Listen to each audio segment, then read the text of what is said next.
This is Jay. And Jack. Here to talk about Jay and Jack Plus, our new podcasting venture where we do podcasts about Fringe, Games of Thrones, Firefly, The Married Man Show, Jay and Jack TV, and more.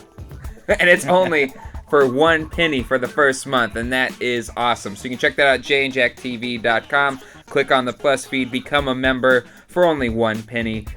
You can try it for a penny, 1 month for a penny. So check it out. Hasta luego, and goodbye. Bye. And then proceeded to hit me with a t-shirt. As if to prove their point. No, actually, I don't think we said better. It was true, but I don't think It was we said better. unspoken. No, this is. He said, "Here's a shirt from a real Lost podcast." That's what it was, might be. You know, the sad thing is everyone let us cut in line to do it. They were all, yeah. Yeah, they go were all ahead, cooperating. do it. We want you to do it. We want to see him hurt. It was because you were at the front line. We were a little ways back, and everyone was just like, "Oh, you're gonna tell Chris White go." They did. They said, Get go down get there. in front of us. Get in front of us. And look where we are now. But speaking to that, though, I think that there really is a lost community, not just within the show, but also with the fans and with the fan community. And the fact that we're all here talking about it, and talking about a show that we love and about the ideas behind the show, I think that the impact speaks for itself. Yeah, I know with Jay and we started just a small little thing, and then that got crazy. Now we're doing like 4 or 5 podcasts that we probably wouldn't have ever done if it weren't for Lost. Yeah, I mean, it's changed my life in such an amazing way. I mean, I wouldn't have met my wife if I hadn't have done the podcast. So there were some bad things. Oh, come on. I'm kidding, of course. Come on I'm kidding. I was thinking, Wow. I kid. No, but I met my amazing wife. Jack and I grew very close together. It did give us a bond. I mean, Yeah, probably in some bond we never had because he never liked me that much until then. Well, I said at the first panel we did, he couldn't. With your son, you want to play catch. he was hopeless. We never took me to a football game, so I didn't know what sports Was were. there really any point to going to those football games? I'm just saying, it's the Chargers. Well, Wow, there's a lot of San you Diegans win here, one okay? Super Bowl. Well, he's a Saints fan. He wins 1 Super Bowl. Oh my God. Well, when I landed here, our landing was really rough, and I said something about like a really rough or really hard touchdown here in San Diego, and I said, well, at least someone in San Diego can have a touchdown. Man. Well, for me, obviously, it's the same as you. It's the community and the people that I've met that I can't even begin to articulate. People come to Hawaii, and we have lunch all the time, and we watch their kids growing up. I mean, it's been 6 years now. Yeah. It's a lifetime. My daughter is now here at Comic-Con holding a seat for me in the Fringe panel. So, it's become this entire... Child labor. Dude, it is. Actually, she's pretty expensive. She extorted $60 on me. But anyway. Wow. Wow. But I only got 20. we went to the Big Island like we do every year, and this year one of our listeners came out and stayed with us, and we just had adventures. I mean, just the people that we meet and the people we have contact with. Actually, I mean, Jen and I, if it wasn't for the podcast, she probably would have thrown me out by now.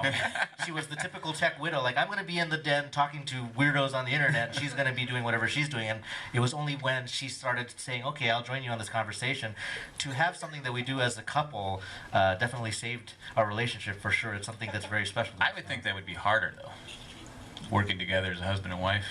The thing that I said is, I'm probably the troublemaker in the relationship. So now I've learned to be really smarter with my mouth because I can't make her mad because we can't podcast when we're mad. So that's been good. Yeah, that definitely doesn't work.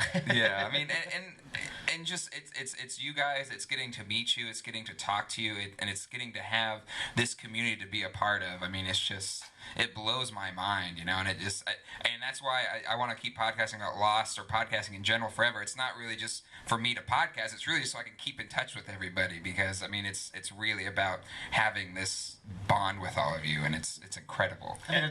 Okay. Well, it's one thing when you run into people that you listen to and you know their voice because they podcast, but the fact that the community is so passionate that I'll hear a voice on your podcast, like, oh, I know that person. That even the people in the community, their voices become familiar to people. I think that's great. And I've said this before, and I think everyone would agree. Lost fans are the best. I'm not just saying that, but when you're in line at Hall H, you're getting there at 2 o'clock in the morning, 1 o'clock, and some people are sleeping, 24 hours in advance, and everyone's in a good mood. Nobody's fighting. It just was. I mean, no mechanical pencil stabbing. Yes, no one's getting stabbed. It just was like no one's getting. Hey, you're cutting in front of me. There was none of that. Yeah. I mean, so. And the thing that I really loved about it is also just the group intelligence that the community brings to the show. You know, when I was working on the show on the podcast and stuff, I would love getting the fan questions and looking at the theories and thoughts. It's like, oh, I didn't think about that, or oh, that's a great idea. But that's all stuff that we can only do when we work on the show together. Mm-hmm. Yeah. No doubt. No doubt. You get Jack Shepard as well. Come on down. You're next on The Price is Right. I saw a hand back here for a little while. I got tired of holding it. You next. I did get tired of holding it. Thank you. What's your name, buddy? Sorry, we're a little long-winded. Adam. Adam? Yes. Nice to meet you, Adam. I would like to know about some of the theories that you guys have heard that maybe we didn't hear about the whole island and the vicinity when they travel through time. They're in the ocean, but you're still traveling with the island. One person said it was a snow globe. That was not Desmond. He said it on the show, but somebody else said it as a complete theory, and he had a whole 5-page essay theory. I couldn't read it all. I remember, I think it was between season 1 and 2, and you could remind me on this one. There was a page that was leaked to the internet. I don't know if it was real or not, but it showed a page written by the writers, and they were talking about what the monster was supposed to look like, and they were referencing other mythologies, and there was like a drawing of like... They've been very quiet about whether that was real or not. I have no idea. So even us working at ABC, Disney don't know if that was real or not. But that for me was a really cool piece of information to circulate around whether or not it was real. It was just it was theorizing about who the monster was and referencing like krakens and and leviathans and other strange creatures like that. Mm-hmm. I mean, the only reason that's maybe logistically possible is there's a lot of turnover in writers right around then, right? So right at the end of season 1, before season 2, when Carlton was like bringing on a new staff, and so who knows? And just for those of you that couldn't hear what he just said, he was saying that right around season 1 or 2, when that page came out, there was a huge turnover in the writing staff, and so who knows really where that came from, if it was legitimate or not. Just to repeat what he said. Ooh, mysterious. I'm not sure if I could come up with a theory that wasn't spoken or that. I know, because whenever we got it was like, gotta get this out here like instantly. Yeah, there were some really good ones. Someone thought there was a hatch underwater. That was a great one. I thought Whoever that came was up with that one. What was your favorite? I remember you had the crackpot theories of the week.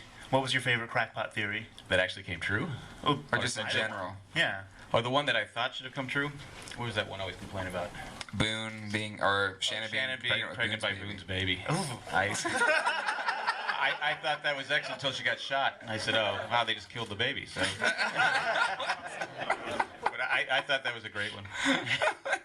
Dharma Rose. That one too. Dharma Rose, yeah. I mean, I think they said it definitively. No, Jack was wrong. No, that's one thing I'm still upset about. When they went back in time, she was there, and everyone else worked for Dharma, but Rose. Somebody actually had a good theory about that we had on the show recently, that the reason why that they separated from the Dharma group is because they were actually part of Dharma in the 70s. And once they realized where they were put back to, that's why Rose left and decided not be a part of that, because she didn't want to actually run into her previous version of herself. And so technically Dharma did work, Rose did work for Dharma. But that's not, it's just a theory, it's not factual. But I thought that was pretty good. Not really. Nobody get that one? No, I got it. You got it? Okay, cool. So she was already there. Sorry, buddy. Once again, group intelligence. Well, I mean, the whole time travel stuff anyway, just it made it very difficult in terms of, it just made the theories and the arguments on theories just that more intense. I mean, did you notice that once the time travel started becoming involved? Well, I mean, there was the time travel thing, and of course, from our perspective, we were watching them film. And we would watch things with no context, and like, what the heck can that possibly be? Like what? Like, do you have some examples? Well, some of the bigger ones that caused theories that turned out to be nothing was that when people would catch filming, there wasn't lost, but think it was lost. So in the last season, they were filming a show where tourists went to Kauai and got chased in through the jungles by a serial killer. So there was this young couple on a beach, and then they're running, and there's blood everywhere, and everybody's like, "Whoa, what scene is that? Who are those people?" And they had actually come up with the theory that they emailed in that what we were going to see in the final season was Aaron and Ji-yeon as a couple going back to the island, and they had this whole scenario set up. But it was a movie. It was a completely different production, but I thought that was pretty good. I think we just found Lost: The Next Generation right there. We need a Captain Picard for that, though. Well, I mean, I guess, yeah, so it would have to be whoever places Jack Shepherd as the leader, right? So that'd be Aaron, right? Would be the next Picard? Who would be his Geordie? That's a really good question. Don't say Walt. But Adam, be his Worf. Okay. Adam, you get Miles Strom. Come on down. All right. You're next on The Price is Lost. You can just shoot it down if you want. There's a whole bunch of legs to go through here. Here, does someone want to pass that back here? Not sure if it'll get to you, but it's on its way. All right, we'll go here and then here, okay? All right, yeah. I only started watching the first season about 6 weeks before the season started, so for me, comparatively, it's still relatively new. Do you find with your rewatch that you're getting people who it's new to, or are there all people that have seen? We actually have a few. We've had people complain that we spoil them. And it's like, you know, what am I supposed to do? They go, I'm doing the rewatch, but you just spoiled me on. I'm like going, well. So people that have never seen it, we usually suggest going back to our archives and downloading the original shows, and then it's from the fresh perspective. Rewatch is more from the rewatch perspective. We have actually had a lot of people that joined us at the end of season 6 that did watch the show, and it's like, I can't believe he missed out on this. And it comes into that whole thing. I got into the Harry Potter series recently, read the books, but I wasn't involved in the community at all, and it was a different experience just getting into a fandom but not being part of a community and being part of the Lost community. So it's interesting to see some new listeners that come to our show, whether they're already fans of Lost or new viewers of Lost, and see their perspectives and what they bring to the show. But wouldn't you also say that there is value to the rewatch commentary because because of the level of complexity of the show, you can bring you can notice new things and connections that you might not have seen, like the scene they X'd out of Exodus that they showed you. Yeah, that was fantastic.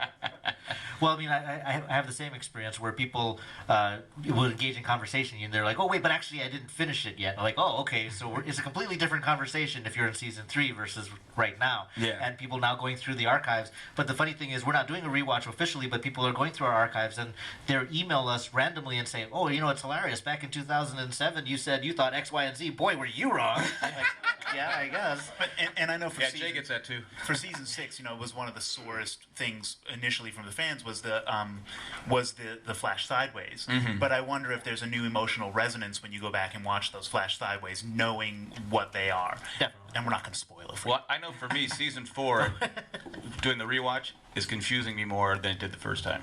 Because there's things I'm like going, all right, this it's just not adding up. Because I know the ending, but I'm like going, well, I don't. Did they have it planned the whole way? It doesn't bother me if they did or not. I like the ending, but they're like, because we've been debating about it, and I go, well, it's just there's. I don't want to spoil anyone, but there's certain things that aren't. I don't want to spoil it. Has everybody seen the show? There's parts with the Man in Black and Jacob. Did they really have that planned out? I think so because it's just not adding. Because Richard Albert knew them both. Why was he so confused? It's confusing me. So. Anyone have an answer for that? Don't look at me. That's why I'm not up there. Well, I mean, the thing you got to remember though is at the same time, Man in Black was a master manipulator. So just because he got Locke, that doesn't make him a master. No, I mean, just on the show, you can see he's definitely the more cunning and more intelligent between Jacob and Man in Black. I think. Without question, but that's not really a. But and just based on how those characters are portrayed, and it's almost that whole good versus evil, and the God versus Satan or whatever, and the manipulator.